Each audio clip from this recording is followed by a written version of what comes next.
you know, it's the game gonna test you. It's ups and downs. Yeah. And so, like, you know, you gotta be who you are at all times. Jackson, Mississippi has experienced a spike in killings, with more than 150 murders last year, and about 4 in 10 remain unsolved.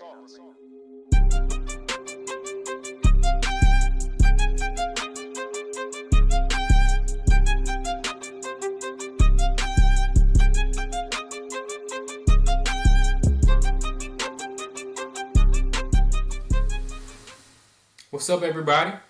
It's your guy, Kid Bailey, with the Neapoltan Ice Cream Experience, and I'm here bringing you guys a scoop.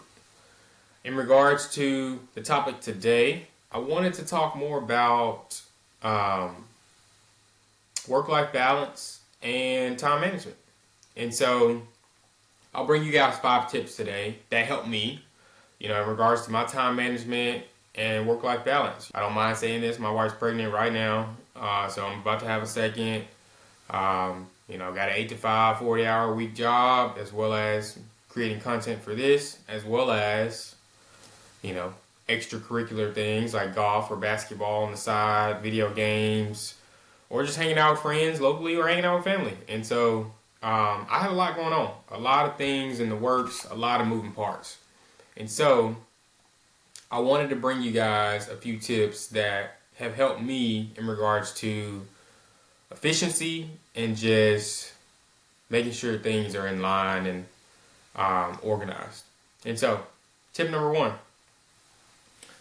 set clear boundaries. In regards to the people you interact with, if they don't like your boundaries, then I guess they'll just have to get over it, because you shouldn't be changing your boundaries to accommodate someone else. The boundaries are set for you to be efficient and to hit the goals that you have set. And so for number 1, work time is work time, rest time is rest time. Set those clear boundaries and protect your peace. We have to have that. Otherwise you'll be chaotic and someone else will be in peace or just have a better situation going on just because you're super stressed trying to help them. So number 1 is set those clear boundaries. You got to have those. Number 2, prioritize. When you're growing up, a lot of people always laugh about that, but the chronological order or the PEMDAS, please excuse my dear Aunt Sally, we all have different orders of importance that things are supposed to be in. But in regards to your schedule, you got to prioritize like a boss.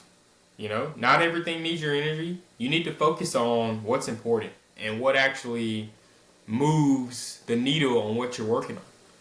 And so that's number 2. Prioritize like a boss. Number 3, I wrote schedule breaks. You're human. I'm human. We're all human. Even machines overheat. Burnout is real. So with that being said, the breaks are a must. You have to have breaks. To be honest, I prefer the route of vacations in the distance to look forward to, because it always keeps something to look forward to in mind, and then you always get that revamp because of that vacation as well. And so I always love those angles. But number 3 is definitely schedule breaks. Take a walk. Go to a symphony or an orchestra or the opera show and relax.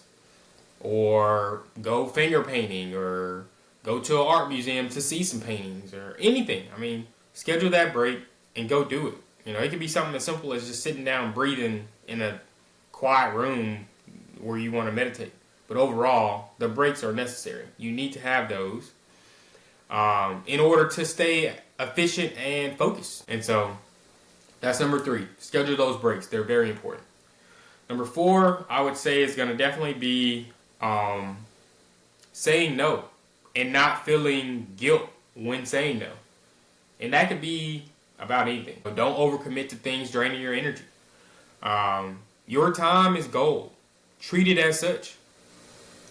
If you have a really high paying job and for sure you need to be focused in order to hit the goal financially that you're targeting, everything else is going to have to get cut out, because we got to hit these goals, because at the end of the day, nobody's going to, step in to pay your bills for you. So you got to do what you need to do to handle your responsibilities and your living arrangements. So number 4 is definitely saying no without feeling bad about it afterwards.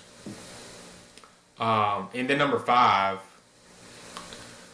make time for life, which kind of is scheduling breaks, but at the same time, you know, making time for life is a little bit different in the sense of being present in the moments that you have, you know, whether that be, you know, putting your phone down and congratulating a cousin that recently got a master's degree, or your daughter took her first steps, like anything like that. Like, you want to be present and be involved in those moments and not take those for granted, because those are memories that you can't redo. You know, those are going to be things you think about for the rest of your life, and so you want to make sure you're serious and in the moment. Well, I wouldn't say serious, but you want to make sure you're present and available for these moments and not, you know, somewhere else trying to focus on something else. Like, you want to make time for life as well. So number 5 is definitely make time for life.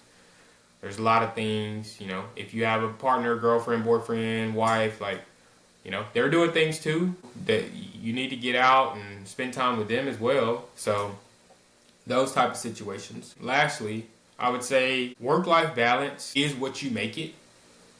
The best version of you isn't exhausted, it's balanced.